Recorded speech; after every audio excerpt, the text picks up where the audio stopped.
नमस्कार, स्वागत है आप सभी का हमारे चैनल में।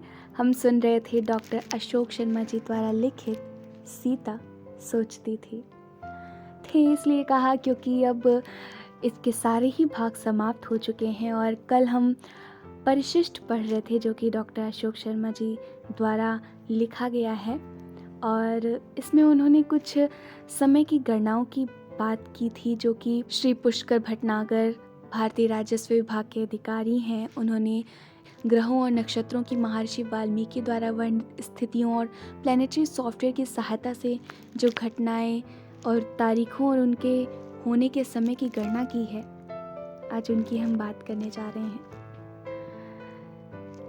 तो इन्होंने अपनी पुस्तक में लिखा है कि भगवान श्री राम का अवतरण 10 जनवरी 5114 ईसा पूर्व दोपहर 12:30 बजे हुआ था।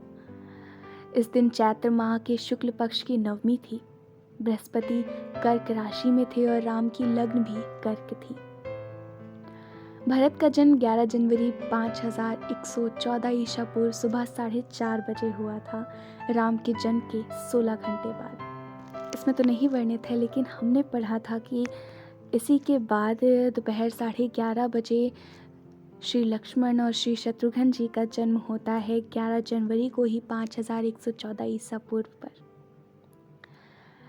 तो आगे पढ़ते हैं जो इस पुस्तक में लिखा है कि राम के राज्याभिषेक के लिए दशरथ का आदेश 4 जनवरी 5089 ईसा पूर्व चैत्र मास का दिन था और अगले दिन चंद्रमा पुष्य नक्षत्र में होने वाला था। राम का वन गमन व दशरथ का देहावसान 5 जनवरी 5089 ईसा पूर्व को हुआ था। दशरथ की राशि मीन व नक्षत्र रेवती था जिसे सूर्य, मंगल और राहु ने घेर लिया था। ग्रहों की यह स्थिति राजा के लिए मारक होती है, इसलिए ज्योतिषियों की सलाह पर दशरथ रुकना नहीं चाहते थे और इसी दिन राम का राज्याभिषेक कर देना चाहते थे। राम इस समय 25 वर्ष के थे।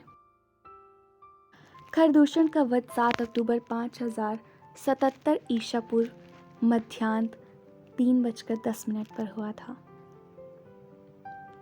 वाल्मीकि रामायण के अनुसार इस दिन अमावस्या थी व मंगल मध्य में था, अर्थात मंगल के एक ओर शुक्र व बुध थे व दूसरी ओर सूर्य व शनि थे तथा सूर्य ग्रहण भी था जो कि पंचवटी जो कि नासिक में देखा जा सकता था।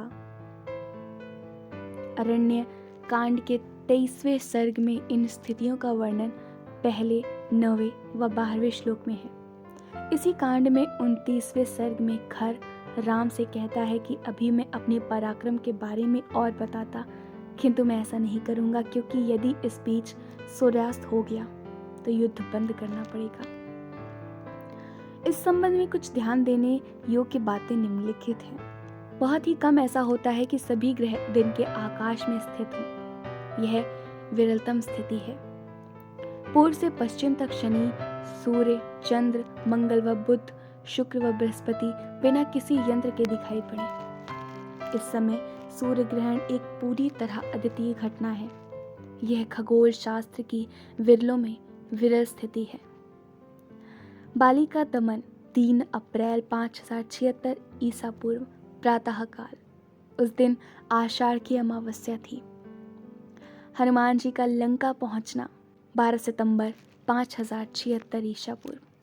इस दिन अपूर्ण चंद्र ग्रहण था जो लंका से दिखाई पड़ा। हनुमान जी की लंका से वापसी 14 सितंबर 5076 ईसा पूर्व। सूर्य व चंद्रमा दोनों दिखाई दे रहे थे। मंगल व बृहस्पति भी थे। इस यात्रा में हनुमान जी को लगभग 4 घंटे लगे। राम जी की सेना का लंका कूच 20 सितंबर 5076 ईसा पूर्व। लक्ष्मण के संदर्भ से शुक्र पीछे चला गया था। सप्तऋषि चमक रहे थे। त्रिशंकु सामने था और राक्षसों का रखवाला मूल नक्षत्र धूमकेतु द्वारा बाधित था। रावण का वध 4 दिसंबर 5076 ईसा पूर्व को हुआ था। श्री राम जी की वनवास समाप्त हुआ था 2 जनवरी 5075 ईसा पूर्व को। इस दिन भी चैत्र माह के शुक्ल पक्ष की नवमी थी और राम 39 वर्ष के हुए थे। रोचक बात यह है कि institute for scientific research on Vedas नामक संस्थान भी प्लानिटोरियम सॉफ्टवेयर का प्रयोग कर इन्हीं तारीखों की पुष्टि करती है। यह संस्था यह दावा करती है कि उसने राम की जन्म तिथि की एकदम सही गणना की है और वैज्ञानिकों के पास राम के होने के ही नहीं, उनके वनवास के 13वें वर्ष में खरदूषण से युद्ध के भी समुचित प्रमाण हैं। उपरोक्त तिथियां कुछ समय के लिए मन में भ्रम पैदा कर सकती हैं, क्योंकि रामनवमी तो बहुधा अप्रैल माह के दूसरे सप्ताह के आसपास पड़ती है। किंतु जब हम ऋतुओं के विचलन के सिद्धांत को देखते हैं तो पाते हैं कि 72 वर्षों के अंतराल पर, जिसमें दिन और रात बराबर होते हैं, उस दिन के होने में सितारों की स्थिति के अनुसार गणना किए जाने वाले कैलेंडर में लगभग एक दिन का अंतराल आ जाता है। हमारा कैलेंडर इसी प्रकार का है, अतः रामनवमी के होने में लगभग 7000 वर्षों के अंतराल में इस हिसाब से लगभग 3 माह का अंतराल इन तिथियों की पुष्टि ही करता है। मकर संक्रांति, जिसे खिचड़ी, लोहड़ी, पोंगल आदि नामों से जाना जाता है और देश के विभिन्न भागों में मनाया जाता है, के उदाहरण से ये बहुत कुछ स्पष्ट हो जाएगा। सन 2013 में स्वामी विवेकानंद की 150वीं जयंती मनाई गई थी। वे सन 1838 में जन्मे थे। उस दिन मकर संक्रांति जनवरी माह की 12 तारीख को थी। बाद में 72 वर्षों तक यह 13 जनवरी को पड़ी और अब यह 14 जनवरी को पड़ती है। यह 2 दिनों का अंतर ऊपर दिए 72 वर्षों की गणित की पुष्टि करता है। आचार्य चतुर्सेन ने भी अपनी पुस्तक वयम रक्षाम में 3 अध्याय अब से 7 सहस्राब्दी पूर्व में रावण को 7000 वर्ष पूर्व का बताया है। इसके बाद इस पुस्तक में डॉक्टर अशोक शर्मा जी ने भगवान के पूर्वजों के नाम व भगवान के वंशजों के नाम लिखे हुए हैं और यहीं पर यह पुस्तक समाप्त होती है।